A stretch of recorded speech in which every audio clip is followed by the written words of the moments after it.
আসসালামু আলাইকুম ওরহমতুল্লাহ। বন্ধুরা কেমন আছেন? বন্ধুরা, পিনাকি ভট্টাচার্য সোশ্যাল মিডিয়ার একজন জনপ্রিয় ব্যক্তিত্ব। আমরা সকালবেলা ঘুম থেকে উঠেই যখন ইউটিউবে ঢুকি বা ফেসবুকে ঢুকি, সর্বপ্রথম ওনার নিউজটাই হয়তো আমাদের চোখে পড়ে।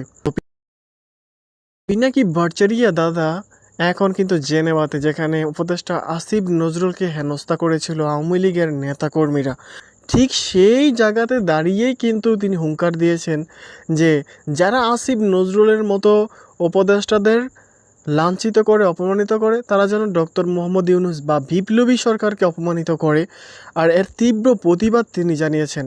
পুরো ভিডিওটি দেখার অনুরোধ রইল। এই হচ্ছে সেই জেনেভা এয়ারপোর্ট, যে এয়ারপোর্টে অন্তর্বর্তীকালীন সরকারের আইন উপদেষ্টা ডক্টর আসিফ নজরুলকে বাকশালী গুন্ডারা হেনস্থা করার চেষ্টা করেছিল। আমরা আজকে